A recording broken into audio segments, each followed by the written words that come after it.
एक ऐसे परिदृश्य पर विचार किया जा सकता है जहाँ कोई आम इंसान नहीं, मतलब कोई छोटी मोटी संस्था भी नहीं, बल्कि खुद एक देश की पूरी सरकार किसी बहुत बड़े कानूनी पचड़े में फंस गई है। हाँ, बिल्कुल। ऐसा कई बार होता भी है। और मान लीजिए अदालत के कटघरे में सवालों की बौछार हो रही है, विपक्ष हर एक नीति का जवाब मांग रहा है और संविधान की किताबों के पन्ने पलटे जा रहे हैं। तो ऐसे में वो पूरी सरकार आखिर किसके पास जाती है? कौन है जो देश की सबसे बड़ी अदालत में भारत सरकार की आवाज बनता है? ये सच में एक बहुत ही सटीक और गहरा सवाल है। क्योंकि देखिए, जब सरकार के तंत्र का विश्लेषण किया जाता है ना, तो आमतौर पर राजनेता दिखाई देते हैं, मंत्री दिखाई देते हैं, बिल्कुल, या नीतियां बनाते हुए बड़े बड़े अधिकारी दिखाई देते हैं। लेकिन जब उन नीतियों को कानूनी कसौटी पर परखा जाता है ना, तो वहां एक बहुत ही विशेष और शक्तिशाली पद की आवश्यकता होती है। सही बात है। एक ऐसा व्यक्ति जो उस पूरी व्यवस्था के लिए एक कानूनी ढाल का काम कर सके। एक ऐसा विशेषज्ञ जो अदालत के सामने ये साबित कर सके कि सरकार का हर एक कदम संविधान के दायरे में ही है। और आज के इस गहन विश्लेषण का पूरा उद्देश्य भी यही है। आज की इस विस्तृत चर्चा में हम भारत के सबसे महत्वपूर्ण, शक्तिशाली और शायद कुछ हद तक रहस्यमयी कानूनी पदों में से एक, यानी महान्यायवादी, जिसे अटॉर्नी जनरल भी कहते हैं, उस पद को डिकोड करने वाले हैं। जी। आज हमारे पास जो विस्तृत रिसर्च, ऐतिहासिक दस्तावेज और कानूनी विश्लेषण मौजूद है, वे इस पद की कार्यप्रणाली, इसकी शक्ति और इसके इतिहास की कई छिपी हुई परतों को खोलते हैं। तो ठीक है, आइए इसे विस्तार से समझते हैं। इस पूरे पद की शुरुआत आखिर कहाँ से होती है? मतलब इसका मूल आधार क्या है? इस पद की शुरुआत होती है देश के सबसे बुनियादी और सर्वोच्च दस्तावेज से। हाँ। यानी हमारे संविधान से। हाँ। कानूनी दस्तावेजों और रिसर्च पर जब नजर डाली जाती है, तो सबसे पहली और सबसे महत्वपूर्ण बात जो सामने आती है, वो है अनुच्छेद 76। अच्छा, आर्टिकल 76। बिल्कुल। भारतीय संविधान का अनुच्छेद 76 ही इस पूरे पद की नींव है। इसी के तहत महान्यायवादी का पद स्थापित किया गया है और इसी में बहुत स्पष्ट शब्दों में ये उल्लेख किया गया है कि यही व्यक्ति भारत का सर्वोच्च विधि अधिकारी होता है। सर्वोच्च विधि अधिकारी, ये शब्द सुनने में ही काफी वजनदार लगता है। लेकिन एक मिनट के लिए यहाँ रुकते हैं। हाँ, बताइए। जब ये कहा जाता है कि वो सर्वोच्च है, तो क्या इसका मतलब ये है कि वो देश के मुख्य न्यायाधीश या कहें कि सुप्रीम कोर्ट के जजों के बराबर है, या फिर इस सर्वोच्चता का कोई अलग अर्थ निकलता है? नहीं, ये बहुत ही महत्वपूर्ण स्पष्टीकरण है। महान्यायवादी न्यायपालिका का हिस्सा बिल्कुल नहीं है। अच्छा। वे कोई जज नहीं हैं जो बैठकर फैसला सुनाएंगे। उपलब्ध विश्लेषणों में इस बात पर बहुत जोर दिया गया है कि महान्यायवादी मूल रूप से भारत सरकार के वकील होते हैं। ओहो, मतलब सरकार के अपने वकील। बिल्कुल। जैसे किसी आम नागरिक को अदालत में अपना पक्ष रखने के लिए, कानूनी पेचीदगियों से निपटने के लिए एक वकील की जरूरत होती है ना, हाँ। वैसे ही भारत सरकार, जो कि खुद में एक बहुत बड़ी जटिल और कई तरह के हितों वाली इकाई है, उसे भी तो एक सर्वोच्च वकील की जरूरत होती है। हाँ। तो कानूनी मामलों में सरकार को सलाह देने और अदालतों में उसका प्रतिनिधित्व करने के मामले में उनसे ऊपर कोई अधिकारी नहीं है। बस इसी अर्थ में वे सर्वोच्च हैं। अब ये बात पूरी तरह से स्पष्ट हो गई। अब जब इस पद का परिचय मिल ही चुका है, तो एक स्वाभाविक सवाल ये उठता है कि जिस व्यक्ति के हाथ में इतनी बड़ी जिम्मेदारी है, मतलब पूरे देश की सरकार का बचाव करना कोई छोटी बात तो है नहीं। बिल्कुल नहीं। तो ये व्यक्ति इस कुर्सी तक पहुंचता कैसे है? और उससे भी बड़ा सवाल, इस पद की डोर किसके हाथ में होती है? उन्हें नियुक्त कौन करता है?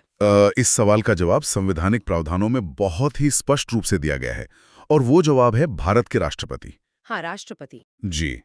महान्यायवादी की नियुक्ति से लेकर उन्हें उनके पद से हटाने तक का पूरा अधिकार केवल और केवल भारत के राष्ट्रपति के पास होता है। अच्छा। सिर्फ इतना ही नहीं, महान्यायवादी को मिलने वाले वेतन और उनके भत्ते क्या होंगे, ये तय करने का अधिकार भी संविधान ने राष्ट्रपति को ही दिया है।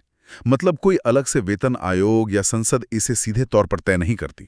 अगर इसे किसी रोजमर्रा की व्यावसायिक संरचना से समझने की कोशिश की जाए, तो क्या महान्यायवादी की तुलना किसी बहुत बड़ी मल्टीनेशनल कंपनी के चीफ लीगल काउंसिल से की जा सकती है? कैसे? जैसे उदाहरण के लिए, एक बहुत बड़ी कंपनी है जो यहाँ भारत सरकार का प्रतिनिधित्व करती है। ठीक है। उस कंपनी का एक सर्वोच्च अधिकारी या सीईओ है जो यहाँ राष्ट्रपति की भूमिका में है। हाँ।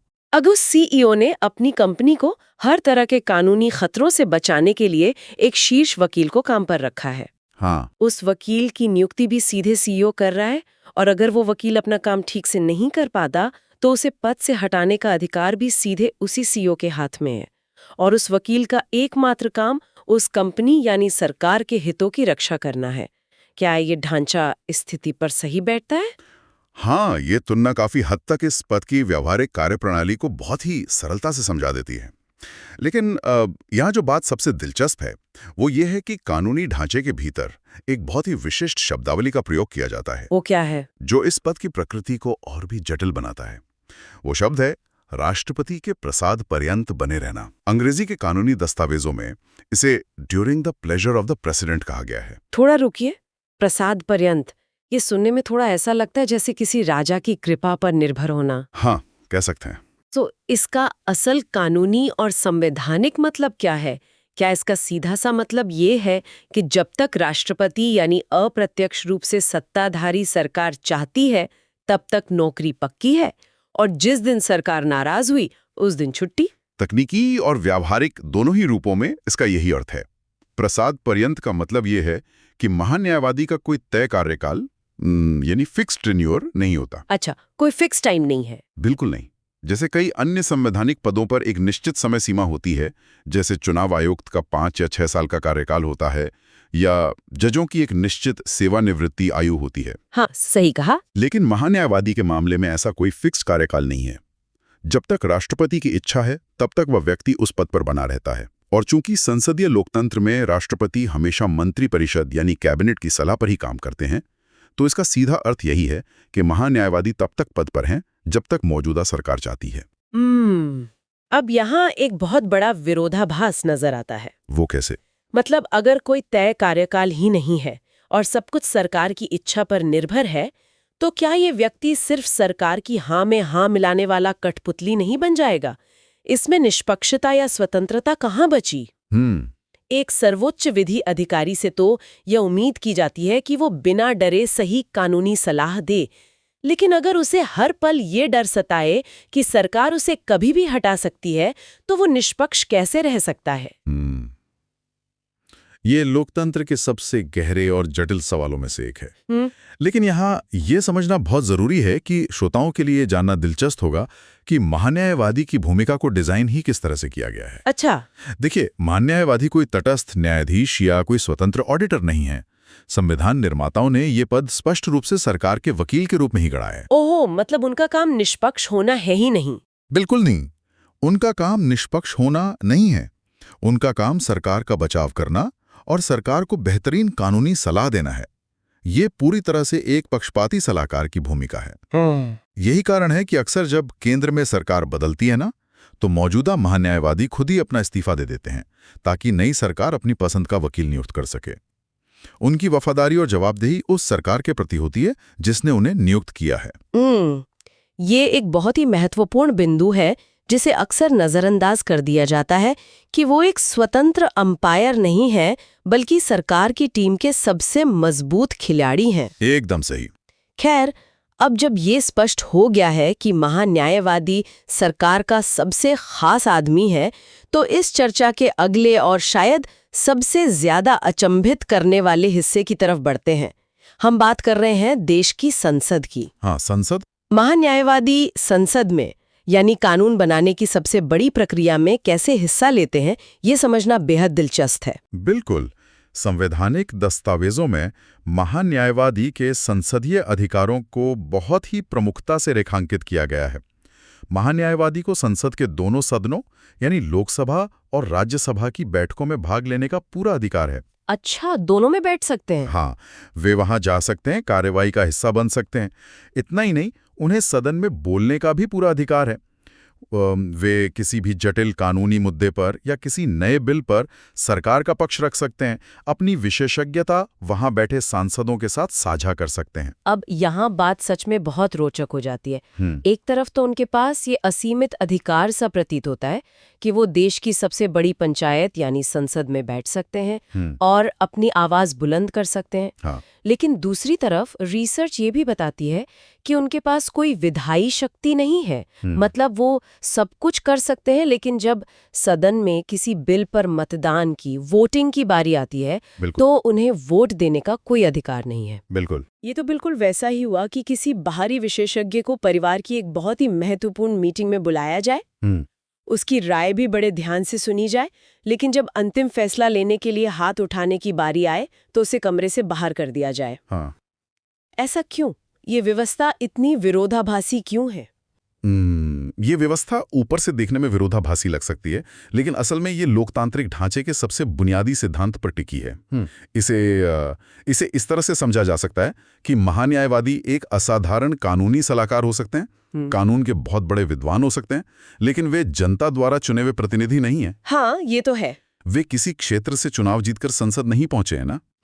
और किसी भी स्वस्थ लोकतंत्र में कानून बनाने का, किसी भी बिल पर मोहर लगाने का या देश का भविष्य तय करने वाला वोट देने का जो पवित्र अधिकार है, वो केवल और केवल उन लोगों के पास होना चाहिए जिन्हें सीधे जनता ने अपना वोट देकर चुना है। दूसरे शब्दों में कहा जाए तो महान्यायवादी का काम सिर्फ सांसदों को कानूनी दिशा दिखाना है, लेकिन उस दिशा में आगे बढ़ना है या नहीं, ये मंजिल तय करने का अधिकार सिर्फ सांसदों का है। बिल्कुल सही। सदन में उनका काम केवल कानूनी पेचीदगियों को सुलझाना है।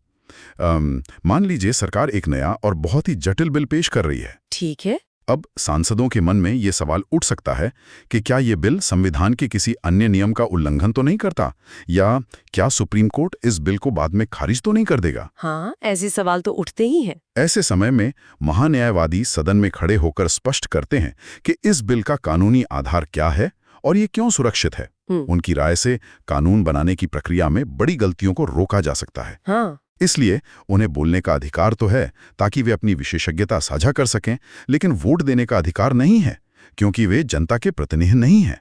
ये शक्ति और सीमा का बहुत ही खूबसूरत संवैधानिक संतुलन है। ये सच में एक बहुत ही स्पष्ट और तार्किक कारण है। अब इस पद की गहराई और इसके संतुलन को समझने के बाद इसकी जड़ों की तलाश करना भी आवश्यक हो जाता है, क्योंकि इतना जटिल और परिपक्व ढांचा रातों रातों अस्तित्व में नहीं आ सकता। बिल्कुल नहीं। इसके पीछे कोई ना कोई लंबा इतिहास जरूर होगा। ऐतिहासिक दस्तावेजों पर नजर डालें तो पता चलता है कि इस व्यवस्था के तार बहुत दूर अतीत से जुड़े हुए हैं। जी, ऐतिहासिक परिप्रेक्ष्य इस पद की विकास यात्रा पर बहुत ही शानदार प्रकाश डालता है। अगर हम इतिहास के पन्ने पलटें तो इस कानूनी ढांचे की शुरुआत के लिए हमें 1833 के चार्टर एक्ट तक वापस जाना होगा। 1833 मतलब अंग्रेजों के जमाने में? हाँ बिल्कुल। ये वो समय था जब भारत पूरी तरह से ब्रिटिश ईस्ट इंडिया कंपनी और ब्रिटिश ताज के अधीन था। इसी 1833 के एक्ट के तहत ब्रिटिश भारत में पहले विधि आयोग यानी लॉ कमीशन का गठन किया गया था। अच्छा। और ये जानना काफी दिलचस्प है कि उस पहले विधि आयोग के प्रथम अध्यक्ष कोई और नहीं बल्कि लॉर्ड मैकाले थे। अरे वाह, लॉर्ड मैकाले। लेकिन यहाँ एक सवाल ये उठता है कि 1833 ही क्यों?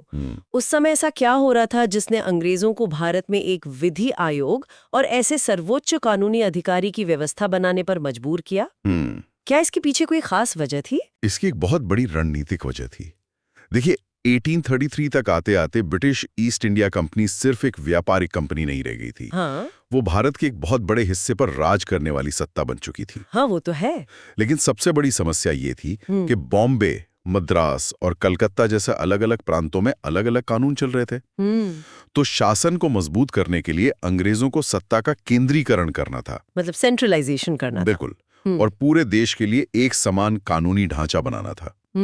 तो इसी बिखरे हुए कानूनी तंत्र को एक सूत्र में बांधने और सरकार को कानूनी रूप से मजबूत करने के लिए लॉर्ड मैकाले के नेतृत्व में विधि आयोग बनाया गया, जिसने बाद में भारतीय दंड संहिता यानी आईपीसी जैसे कानूनों की नींव रखी। यहीं से एक ऐसे सर्वोच्च कानूनी दिमाग की जरूरत महसूस हुई जो पूरी सरकार का मार्गदर्शन कर सके। तो ये कहा जा सकता है कि जिस पद को आज हम एक लोकतांत्रिक सरकार की ढाल मानते हैं, उसकी उत्पत्ति असल में एक औपनिवेशिक सत्ता को भारत पर अपनी पकड़ मजबूत करने के लिए हुई थी। ये तो एक बहुत ही दिलचस्प विरोधाभास है। हाँ, ये है तो। लेकिन फिर जब देश आजाद हुआ तो इस व्यवस्था में बदलाव कैसे आया? एक औपनिवेशिक उपकरण को एक स्वतंत्र लोकतंत्र के रक्षक के रूप में कैसे ढाला गया? अगर हम इसे व्यापक परिप्रेक्ष्य से जोड़ें तो ये परिवर्तन बहुत ही सावधानी और बुद्धिमत्ता के साथ किया गया था। हाँ। जब 1950 में भारत का संविधान लागू हुआ तो संविधान निर्माताओं ने देखा कि एक विशाल और नव स्वतंत्र देश को चलाने के लिए सरकार को बेहतरीन कानूनी सलाह की जरूरत तो हमेशा रहेगी। बिल्कुल रहेगी। लेकिन अब ये पद किसी विदेशी राजा के लिए नहीं बल्कि चुनी हुई लोकतांत्रिक सरकार के लिए काम करेगा। तो यहीं से कहानी एक नया और ऐतिहासिक मोड़ लेती है। दस्तावेजों में स्वतंत्र भारत के पहले महान्यायवादी का नाम बहुत ही प्रमुखता से दर्ज है, एमसी सीतलवाड़। एमसी सीतलवाड़, इनका नाम भारतीय कानूनी इतिहास में बहुत ही सम्मान के साथ लिया जाता है। जी। मैंने पढ़ा है कि 1955 में जब स्वतंत्र भारत का पहला विधि आयोग बना तो वे उसके अध्यक्ष भी रहे। उन्होंने इस पद को स्थापित करने में ऐसा क्या विशेष योगदान दिया था? सीतलवाड़ का योगदान केवल कानूनी सलाह देने तक सीमित नहीं था। उन्होंने महान्यायवादी के पद की गरिमा और उसकी कार्य संस्कृति को गढ़ा। एक तरफ वो सरकार के वकील थे, लेकिन उन्होंने ये भी सुनिश्चित किया कि उनकी सलाह पूरी तरह से तथ्यपरक और ईमानदार हो। अच्छा, मतलब सिर्फ हाँ में हाँ नहीं मिलाते थे? बिल्कुल। उन्होंने इस पद को केवल यस मैन बनने से रोका और एक ऐसी परंपरा स्थापित की जहां महान्यायवादी सरकार को ये बताने का साहस भी रखता है कि उसका कौन सा कदम कानूनी रूप से गलत हो सकता है। हाँ। लॉर्ड मैकाले के दौर से शुरू हुई इस व्यवस्था को एमसी सीतलवाड़ ने एक स्वतंत्र, गरिमामयी और लोकतांत्रिक स्वरूप प्रदान किया। ये सच में एक बहुत ही प्रेरणादायक यात्रा है और ये यात्रा आज भी उसी मजबूती के साथ जारी है। बिल्कुल। उपलब्ध स्रोतों के अनुसार वर्तमान समय में भारत के मौजूदा सर्वोच्च विधि अधिकारी यानी महान्यायवादी आर वेंकटरमणी हैं। मैकाले से लेकर सीतलवाड़ तक और अब आर वेंकटरमणी तक, ये सिर्फ कुछ नामों की सूची नहीं है, बल्कि ये भारत की शासन व्यवस्था के कानूनी रूप से परिपक्व होने की कहानी है। जी, एकदम सही कहा। ये दिखाता है कि कैसे एक संस्था समय की जरूरतों के हिसाब से बदलती है, लेकिन उसका मूल उद्देश्य यानी संविधान और कानून के दायरे में सरकार की रक्षा करना वो वही रहता है। बिल्कुल सही। और इस पूरी लंबी यात्रा में जो एक चीज हमेशा एक धुरी की तरह काम करती रही है, वो है संविधान का अनुच्छेद 76। हाँ।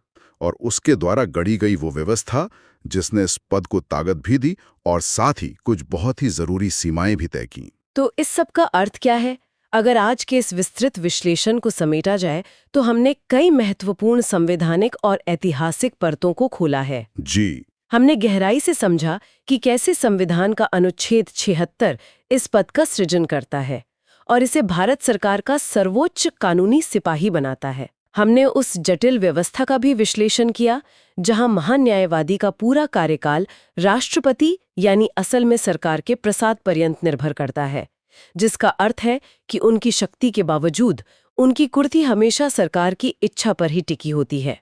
और इसके साथ ही हमने उस बेहद ही रोचक संसदीय विरोधाभास को भी समझा, जहां एक तरफ उनके पास संसद के दोनों सदनों में बैठने और अपनी कानूनी राय रखने का पूरा अधिकार है, बिल्कुल, लेकिन एक गैर निर्वाचित व्यक्ति होने के कारण लोकतंत्र के मूल सिद्धांत का सम्मान करते हुए उन्हें कानून बनाने के लिए मतदान करने का अधिकार नहीं दिया गया है। और अंत में हमने 1833 के चार्टर एक्ट से लेकर एक स्वतंत्र राष्ट्र के पहले महान्यायवादी एमसी सीतलवाड़ के ऐतिहासिक योगदान को भी समझा। ये स्पष्ट हो गया है कि महान्यायवादी केवल एक पद नहीं बल्कि एक पूरी संस्था है जो सरकार को कानूनी गलतियां करने से बचाती है। आज हमने उस अधिकारी की बात की जो हर कानूनी मंच पर सरकार का बचाव करने के लिए खड़ा होता है। लेकिन श्रोताओं के लिए यह जानना दिलचस्प होगा कि सरकार के कामकाज में एक और ऐसा पद है जो सरकार का बचाव नहीं करता बल्कि सरकार के एक एक पैसे के खर्च पर पैनी नजर रखता है। अच्छा जी, और उसकी गलतियों को उजागर करता है। अगले गहन विश्लेषण में हम महालेखा नियंत्रक परीक्षक, जिसे आमतौर पर कैग कहा जाता है, उसके बही खातों को खोलेंगे और देखेंगे कि वो सरकार पर कैसे नियंत्रण रखता है। कैग की कार्यप्रणाली का वह विश्लेषण यकीनन बहुत ही आंखें खोलने वाला होगा। बिल्कुल। लेकिन आज की इस चर्चा को विराम देने से पहले इस पद की प्रकृति एक बहुत ही गहरा और विचारोत्तेजक नैतिक सवाल खड़ा करती है। वो क्या? देखिए, आज हमने देखा कि महान न्यायवादी पूरी तरह से सरकार का बचाव करने के लिए है। उनकी नियुक्ति सरकार करवाती है और वे तब तक ही पद पर हैं जब तक सरकार चाहती है। इसका सीधा मतलब है कि उनकी डोर पूरी तरह से सत्ता के हाथ में है। हाँ, यही वो हिस्सा था जिस पर हमने चर्चा भी की थी कि क्या वो सिर्फ एक रबर स्टैंप बन सकता है। बिल्कुल। तो यहाँ एक सबसे बड़ा संवैधानिक द्वंद्व पैदा होता है। हम्म। क्या कभी कोई ऐसा परिदृश्य बन सकता है जहां सरकार के तात्कालिक राजनीतिक हित और संविधान की मूल आत्मा के बीच सीधा टकराव हो जाए? सोचने वाली बात है। खिलाफ हो। तो ऐसे संकट के समय में देश के सर्वोच्च विधि अधिकारी की वास्तविक वफादारी आखिर किसके प्रति होनी चाहिए? बहुत ही गहरा सवाल है। क्या उसे केवल उस सरकार का आंख मूंद कर बचाव करना चाहिए जिसने उसे उस कुर्सी पर बिठाया है और जो उसे 1 मिनट में हटा भी सकती है, या फिर उसकी असली वफादारी उस पवित्र संविधान के प्रति होनी चाहिए जिसके अनुच्छेद 76 के तहत उसके पद का ही जन्म हुआ है? ये एक ऐसा सवाल है जो किसी भी कानूनी ढांचे की जड़ों को हिला सकता है। एक वकील की वफादारी उसके मुवक्किल यानी सरकार के प्रति और एक संवैधानिक अधिकारी की वफादारी संविधान के प्रति। जब ये दोनों आपस में टकराते हैं, तब असली परीक्षा होती है कि व्यवस्था कितनी मजबूत है। बिल्कुल सही। ये कोई किताबी सवाल नहीं है, बल्कि उस लोकतंत्र की धड़कन है जिसे समझना हर जागरूक नागरिक के लिए आवश्यक है। इसी विचारोत्तेजक और गहरे प्रश्न के साथ हम आज के इस गहन विश्लेषण को यहीं समाप्त करते हैं। अगली बार कैग के पन्नों के साथ वापस लौटेंगे, तब तक इस सवाल पर विचार अवश्य होना चाहिए।